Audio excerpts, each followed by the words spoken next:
Welcome to the Real Estate Espresso Podcast, your morning shot of what's new in the world of real estate investing. I'm your host, Victor Menashe. On today's show, we're taking a closer look at the impact of the earthquake in Turkey and Syria. We've all seen the images of collapsed buildings, of piles of rubble. The impact on those whose lives were lost and for those whose lives were disrupted is staggering. We're now hearing reports of developers being arrested. Let's be clear, this was a powerful earthquake. The 7.8 magnitude earthquake is 10 times more powerful than the 6.9 magnitude earthquake that hit San Francisco in 1989. I remember that earthquake very well. 63 people died in that quake, many of them related to the collapse of the Bay Bridge. Now, in Turkey and Syria, the death toll continues to rise, and it's expected to top the already staggering number of 47,000 people who are estimated to have died.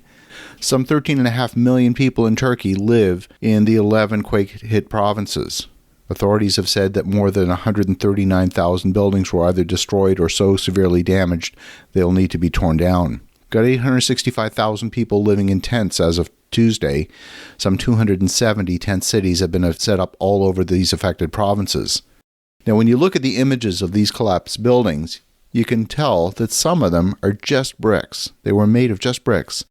In many of the images, it was clear that there was very little or no structural components, no steel to reinforce the concrete, and many of the disaster responders have said that there is simply no iron or steel to reinforce it, or in cases where there is steel, the diameter of the iron that was used was too small to be effective.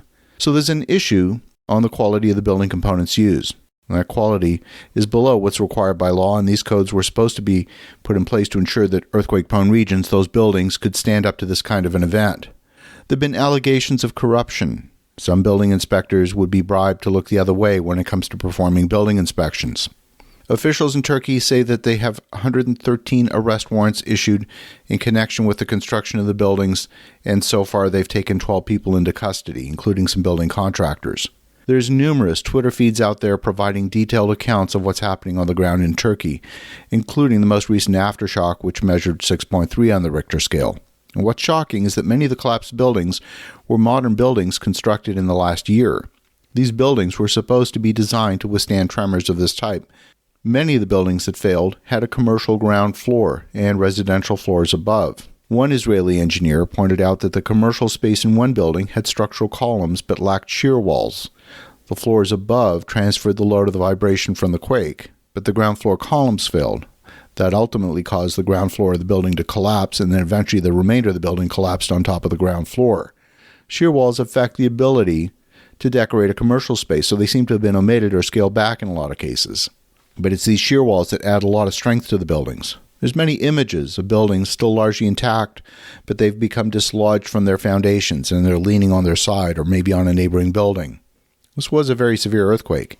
Even the most recent aftershock would qualify as a severe earthquake. The investigations are going to take months to complete, and some collapsed buildings that are missing structural components will be easier to investigate.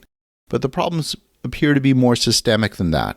In 2007, the government passed new regulations aimed at cleaning up the construction sector, seeking to make new buildings earthquake-proof and shore up the old ones. The planning rules have been further tightened since then, most recently in 2018, requiring more steel columns and beams to absorb the impact of earthquakes. But during that same year, the government issued an amnesty for existing buildings that had broken the rules for a fee. More than 10 million people applied, netting the state more than $3 billion in registration fees. More than half of Turkey's 13 million buildings contravene the regulations according to official data, and it's made the amnesty popular among property owners, as well as a lucrative source of government revenue. Another amnesty was proposed last year and was making its way through Parliament, despite criticism even before the latest quake. At the end of the day, the laws of physics don't care whether you've paid a fee to the government to gain an exemption from structural violations. The building will either stand or fall based on the strength of the building. Turkey is one of the most active seismic zones in the world, and it's got a history of severe earthquakes.